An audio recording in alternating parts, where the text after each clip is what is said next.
السلام عليكم ورحمة الله وبركاته. حبايب قلبي عاملين ايه؟ وحشتوني والله من الفيديو اللي فات.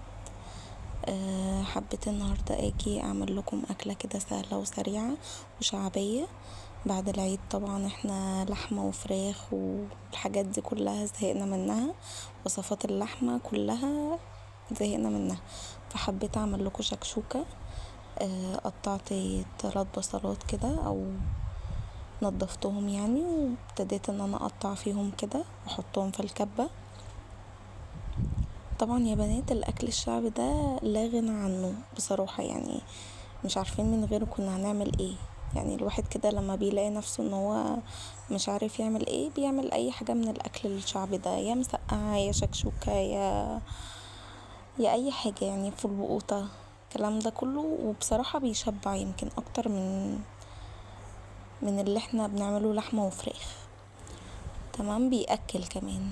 ضربت بصلة معاكم كده وحطيت حبة زيت في طاسة او في حلة، ونزلت عليها بشوية ملح وشوية فلفل اسود، وهبتدي ان انا اقلب فيها كده لحد ما البصلة عندي تصفر. تمام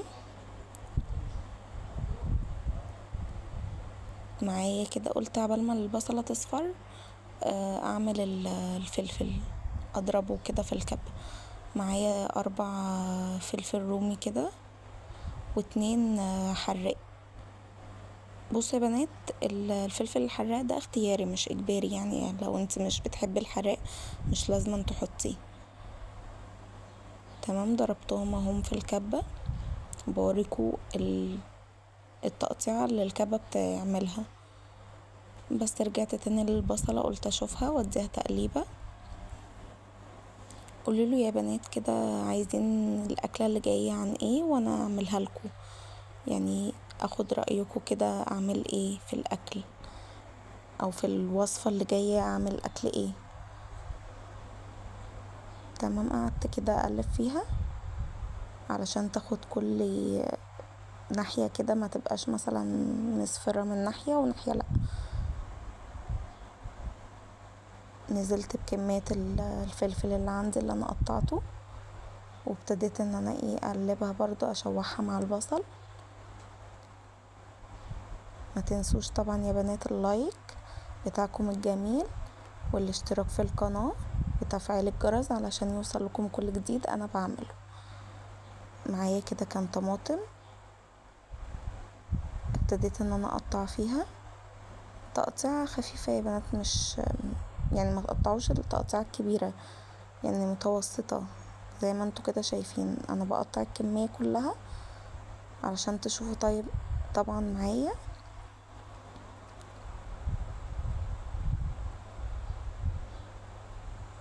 والله يا بنات بصراحة اللي عايز دلوقتي يفرز طماطم يبتدي ان هو يجيبه يفرز، لاني انا عندي المكان اللي انا فيه يعني وكده الخضرية منزلينها ب5 جنيه، وزي ما انتوا كده شايفين بصراحة يعني مش طماطم، تفاح زي ما بيقولوا. فابدأي ان انت جيبي يعني كام كيلو كده وفرزيهم، واللي هو صلصيهم كده وحطيهم في الفريزر، بينفعوا بصراحة يا بنات. اهو رجعت تاني البصل اللي عندي والفلفل، وهبتدي ان انا انزل بكل الكمية بتاعت الطماطم بتاعتي، وهقلب بس تقليبة كده خفيفة ان هما كلهم يدخلوا جوا بعض كده.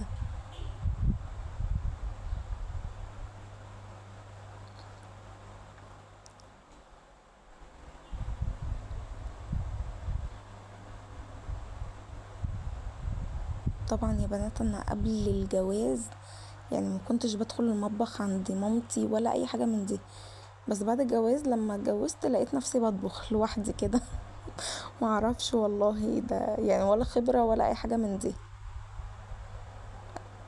طبعا معايا كده التوابل، معايا كمون ومعايا دجاج ماجي واحدة وشوية ملح وشوية فلفل اسود، ده غير الحبة اللي انا كنت حطاهم طبعا في الاول بتوع البصل، اللي هو شوية فلفل اسود وشوية ملح.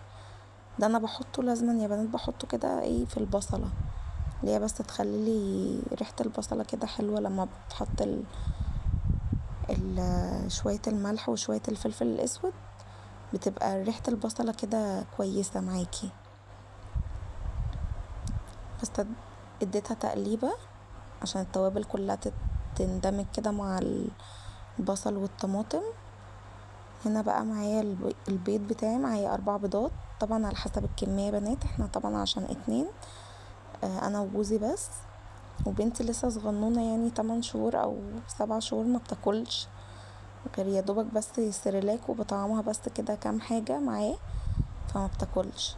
فانت لو عندك طبعا الكمية اكبر بتزودي بيض اكتر، وبتزودي البصل، بتزودي الطماطم، بتزودي يعني على حسب الكمية. تمام. نزلت طبعا بالبيض بتاعي. انا بحب قوي اعمل الحركة دي يا بنات، اللي هو بدفن كده كل بيضة كده على جنب. تمام. وما بقلبهاش خالص، واقوم مغطية تاني الحلة واسيبها شوية، بتعملي بقى كده زي وش كده وبتفضل تطقطق كده في بعضها. الحركة دي جميلة جدا، جربوها وبجد بجد يعني بتفرق في الشكشوكة. طبعا اديت لها تقليبة كده برضو، ما قلبتش قوي، اللي هو يا دوبك بس تقليبة كده خفيفة ان هما كل المكونات تندمج مع بعضها. طبعا قلت عبال بقى ما هي تستوي براحتها، وطيت النار طبعا عليها وقلت اسيبها عادي براحتها. قلت اعمل كده جنبها ايه، بطاطس كده برضو الواحد ياكلها كده معاه كده بطاطساية كويسة يعني اللي هي الكبيرة. فابتديت ان انا اقشرها معاكم. طبعا معلش يا بنات اعذروني عن الاضاءة، يعني ان شاء الله باذن الله ربنا يكرمني وهعمل ليد وهعمل حاجات كتيرة، فانتظروني. فقطعتها كده كلها وهبتدي ان انا اقطع صوابع معاكم عادي يعني. بس انا بحب ان انا اقطع الصوابع تخينة شوية، بحيث ان مثلا لو سيليا عايزة تقعد معانا يعني على الترابيزة تاكل، اديها مثلا بطاطساية كده في ايديها تبتدي ان هي تاكل معانا، يعني تشاركنا يعني في الاكل كده. طبعا انا بستمتع بصراحة يا بنات لما بلاقيها هي بتشبط مثلا في اكلة انا عاملاها ونفسها ان هي تجربها، بس اول ما بخليها ان هي تجربها بتفل حاجة تاني. فقولولي كده اعمل ايه معاها، هي دلوقتي 8 شهور ولسه برضو رافضة الاكل. نزلت طبعا غسلتها كويس وحطيت فيها شوية مية، وحطيت شوية خل وحبة ملح، وبسيبها كده شوية 10 دقايق ولا حاجة في الخل ده والملح علشان تطلع لي محمرة كده ومقرمشة. بس كان معايا طبعا الزيت، ولعت عليه النار والشكشوكة عندي كده يعتبر جهزت خلاص. بطفي عليها النار وبسيبها على جنب لحد ما ابدأ ان انا احمر البطاطس بتاعتي. طبعا عندي البطاطس اتحمرت وقدمتها في الطبق وحطيت برضو الشكشوكة. فلو عجبكم الوصفة دوسوا لايك وشير وسبسكرايب، والسلام عليكم ورحمة الله وبركاته.